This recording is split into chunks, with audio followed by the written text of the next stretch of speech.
কালী স্ট্রিটের যে আগুন, সেই আগুনে এখনো পর্যন্ত মৃত্যু হয়েছে 9 জনের, এমনটাই খবর। এই মুহূর্তে দেখা যাচ্ছে যে এই ঘটনাস্থল পুরোটাই কিন্তু ঘিরে রাখা হয়েছে এবং ঠিক যেখানে এই বিল্ডিং, সেই বিল্ডিংয়ের 3 তলাতে একটি হোটেল ছিল, সেখানে শিকাইন হোটেল, সেখানেই কিন্তু এই আগুন লাগে ঠিক রাত 2টো নাগাদ। অর্থাৎ যেটা জানা যাচ্ছে যে গতকাল ঠিক রাত 2টো নাগাদ এখানে আগুন লাগে এবং তার পরবর্তী ক্ষেত্রে তার ঠিক ঢিলছোড়া দূরত্বেই দমকলের যে হেডকোয়ার্টার রয়েছে সেখান থেকে দমকলের 4টি ইঞ্জিন সরাসরি এখানে পৌঁছয় এবং তড়িঘড়ি পৌঁছানোর পর দেখা যায় যে 9 জনের মৃত্যু হয়েছে এবং 80 জনকে উদ্ধার করা হয়েছে। এই মুহূর্তে পুরো জায়গাটায় ঘিরে রাখা হয়েছে এবং একাধিক পুলিশ আধিকারিক রয়েছেন, দমকল আধিকারিক তারা রয়েছেন এবং দমকলের ডিজি তিনিও এখানে এসেছিলেন, অনুজ শর্মা, এবং একাধিক মন্ত্রী তারাও কিন্তু এসেছিলেন।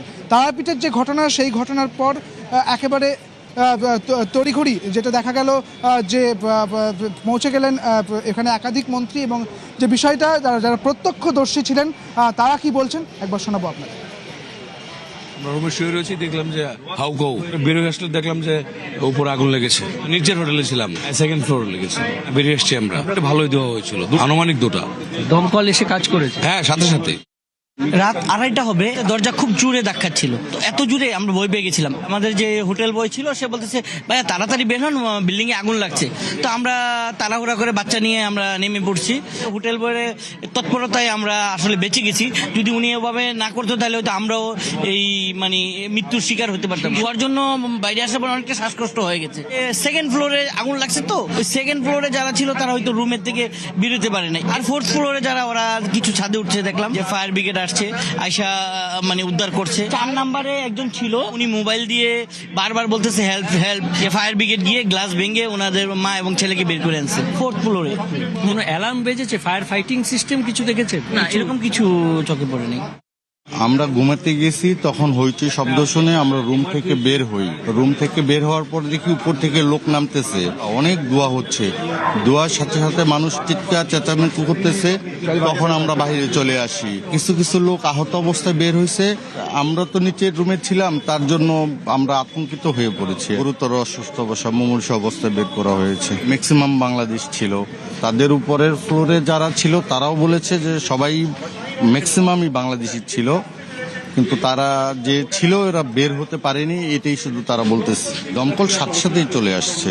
ছাদেও কিছু লোক উঠে গিয়েছিল, পরে ধীরে ধীরে দমকল বাহিনী লোকজন তাদেরকে নামিয়ে নিয়ে আসে। মর্মান্তিক অভিজ্ঞতার কথা শোনাচ্ছেন যারা প্রত্যক্ষদর্শী ছিলেন। তারা বলছেন যে আহত অবস্থায় অনেকে বেরিয়েছিলেন। ফায়ার সিস্টেম ছিল কি, প্রশ্ন করলেন আমার সহকর্মী। তারা বলছেন যে কোনো কিছু চোখে পড়েনি। দেখা গেল যে সকাল থেকেই অ্যাক্টিভ পুলিশ, দমকল কর্মীরা এবং দমকল আধিকারিক, দমকলের ডিজি অনুজ শর্মা তিনি এলেন এবং একই সঙ্গে এলেন দমকলের প্রতিমন্ত্রী কৌশিক চৌধুরী। তার সঙ্গে কথা বলেছিলাম, তিনি কি বললেন শোনাবো। এটা খুব মর্মান্তিক ঘটনা। যেটা উল্লেখযোগ্য সেটা হচ্ছে আমাদের দপ্তরের কর্মীরা এবং আমাদের দপ্তরের আধিকারিকরা খবর পাওয়ার সাথে সাথে এখানে ছুটে গেছেন। 80 জন ব্যক্তিকে আমরা উদ্ধার করতে পেরেছি। এটা একটা বড় উল্লেখযোগ্য ঘটনা। মুখ্যমন্ত্রী রাতভর আমাদের সাথে ফোনে যোগাযোগ রেখে খোঁজ খবর নিচ্ছেন আর আমাদেরকে উপযুক্ত নির্দেশ দিচ্ছেন। সত্যিই তো প্রতিমন্ত্রী বলছেন মর্মান্তিক ঘটনা, একদমই মর্মান্তিক ঘটনা। 9 জনের মৃত্যু হয়েছে, 80 জনকে উদ্ধার করা সম্ভব হয়েছে। এই ঘটনাস্থল থেকে আমার সহকর্মী সান্নিক রয়েছে, সান্নিকের কাছে যাব। সান্নিক, একদম মর্মান্তিক ঘটনা। ঠিক দেখা যাচ্ছে যে একদম ঢিলছোড়া দূরত্বেই দমকলের যে হেডকোয়ার্টার রয়েছে তাও কিন্তু আছে। পৌঁছতে পৌঁছতে দেখা গেল যে 9 জনের মৃত্যুও ঘটেছে। কিভাবে এই মৃত্যু, কি জানতে পারছো? কথা বলবো আলাদা করে। উনি যোগাযোগ রাখছেন সকলের সাথে, যাতে এখানে কি যেভাবে উদ্ধার হচ্ছে সেখানে মেডিকেল কলেজেও যেতে বলেছেন এবং সেখানে যাতে পূর্বতন যে তৃণমূল সরকার ছিল যারা যারা এইসব দুর্নীতির সঙ্গে যুক্ত তাদের প্রত্যেকের শাস্তি হবে।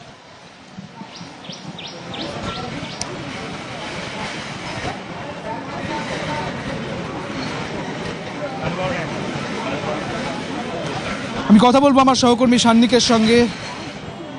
সান্নিক রয়েছেন আমাদের সঙ্গে। এই মুহূর্তে দেখা যাচ্ছে যে ঠিক যে জায়গাটা, সেই জায়গার ঠিক কাছাকাছি দমকলের হেডকোয়ার্টার।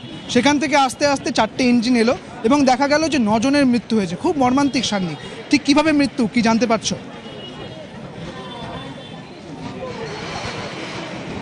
দেখো সুদীপ্ত, এইটাই সব থেকে বেশি অ্যালার্মিং বিষয়। কেননা যে জায়গায় এখন আমি দাঁড়িয়ে রয়েছি, আমার পেছনেই তুমি দেখতে পাচ্ছ দমকলের যে এখানকার যে স্থানীয় যে হেডকোয়ার্টার, সেই হেডকোয়ার্টার রয়েছে। এখান থেকে মাঝে মাত্র এই একটা বিল্ডিং, তারপরেই পরের বিল্ডিংটা কোনটা, যেখানে ঘটনা ঘটেছে সেই জায়গা। অর্থাৎ যে সময় খবর দমকল পেল, দমকলের পৌঁছতে বেশি সময় লাগার কথা না, এবং 4টি ইঞ্জিনে যে আগুনকে নিয়ন্ত্রণে নিয়ে আসা সম্ভব হলো, তার মানে আগুনের তীব্রতা খুব বেশি ছিল, দীর্ঘ সময় লেগেছে, বিষয়টা একেবারেই তেমন নয়। তাহলেও 9 জনের মৃত্যু হলো কেন? তার মানে এই জায়গায় যে এস্টাবলিশমেন্টগুলো চলছিল সেখানে বড়সড় গলদ ছিল, এবং ঠিক সেই কারণে এই ঘটনা এতজনের প্রাণ কেড়ে নিল। স্বভাবতই প্রশ্ন ওঠে প্রথম থেকেই যে কি কি বিষয় তাহলে গলদ ছিল। কেননা আমরা যে ছবি দেখেছি, যাদের সঙ্গে আমি কথা বলেছি, প্রত্যেকের বক্তব্য কেউ সেইভাবে আগুনের লেলিহান শিখা সেই অর্থে কেউ দেখেননি। তারা কি দেখেছেন? তারা দেখেছেন কালো ধোঁয়া। যে সময় তারা বেরোচ্ছেন, যারা আটকে পড়েছিলেন, ভেতর থেকে বেরোনোর সময় তারা কালো ধোঁয়ায় বাইরে বেরোনোর রাস্তা পর্যন্ত দেখতে পাচ্ছিলেন না, এই রকম পরিস্থিতি ছিল।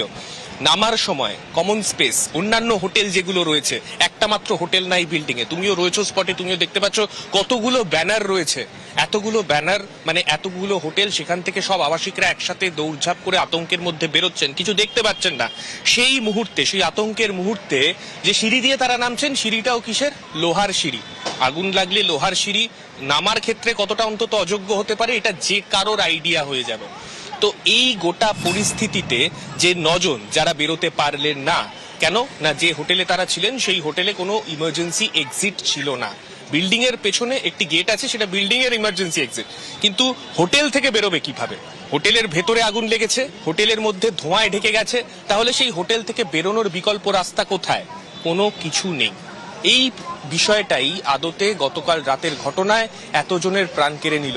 স্বভাবতই প্রশ্ন উঠবে, কেননা তারাপীঠের যখন ঘটনা ঘটেছে তখনও যে জিনিসটার দিকে প্রত্যেকের নজর ছিল যে এই ধরনের ঘটনার ক্ষেত্রে কি কি পদক্ষেপ সরকারের তরফে নেওয়া উচিত। তবে এবার দমকলের অফিসের ঠিক 2টো বিল্ডিং পরে এই রকম বেনিয়ম চলেছে দিনের পর দিন, এই প্রশ্নটা যখন সামনে আসছে, তখন এবার এটাই দেখার সরকার, এই দপ্তর, তারা কি পদক্ষেপ নেন, তারা কি এই গোটা বিষয় নিয়ে তাদের কি মতামত তারা দেন। সুদীপ্ত। একদমই তাই সান্নিক, যেমনটা সান্নিক জানাচ্ছিল যে এই যে মর্মান্তিক পরিস্থিতি, কোন দিক দিয়ে বেরোবে আগুন লাগলে, অর্থাৎ এমার্জেন্সি গেট নেই, এই রকম একটা অভিযোগ যখন উঠছে, তখন আবাসিকেরা কি বলছেন, এখানকার স্থানীয় মানুষ তারা কি বলছেন, শুনুন, একবার শুনে নেব। कुछ नहीं है, फायर एग्जिट कुछ नहीं है, कुछ है ही नहीं तो कहाँ से बचेगा? We don't have anything in the building. Hotel वाले कुछ करना नहीं मांगते हैं। मेरा रेसिडेंस है इधर दीदी, मैं रहती ही यहाँ पे हूँ। यहाँ पे तो बहुत सारा होटल भी है, सबका परिस्थिति एक ही है। ऑब्वियसली सब एक ही हालत में रह रहे हैं, कोई कुछ करना नहीं मांगता है। कम्युनिटी के मेंबर्स जो हैं बिल्डिंग के, वो लोग को सोचना चाहिए। 400 স্কোয়ার ফিট ছাদ ছিল, ছাদ ওকে 3 তল্লা বাড়ি করে দিয়েছে। ওই গলির দিকে দেখবেন এই সব কাউন্সিলর এখানকার ছিল, সৈনী মুখার্জি, তো নैना বন্দ্যোপাধ্যায়ের বিধানসভা। ছোট ছোট ঘর ছিল, একটা ঘর 300 স্কোয়ার ফিট হবে, মানে আপনি যদি উপরে চড়বেন না, মানুষ থাকতে পারবে না। একটা ছোট ছোট রুম গেস্ট হাউস বানিয়ে, মানে কোনো ইকুইপমেন্ট নেই। আপনি ভাবুন না, পাশে ফায়ার ব্রিগেড, একটা বাড়ি ছেড়ে তো হেভি আগুন লাগলো কিভাবে? যে সব গেস্ট হাউস বানাচ্ছে করছে, কোনো কর্পোরেশনের নিয়ম নেই, কোনো ফায়ারের লাইসেন্স নেই, এদের ট্রেড লাইসেন্সও যদি খুঁজবেন গেস্ট হাউসের নেই, টোটাল ইলিগাল, এভরিথিং ইলিগাল। আমরা প্রচুর বার বলেছি। এসি আপনি দেখুন না, এসি আপনি দেখুন, কটা এসি একটা বিল্ডিং এ, কটা এসি, ওইদিকে এসি এইদিকে এসি, মানে এই বাড়িটাও পড়ে যাবে যেভাবে এরা পিলার কেটে বানিয়েছে। দেখবেন কোনোদিন বাড়ি কলেপস হয়ে যাবে।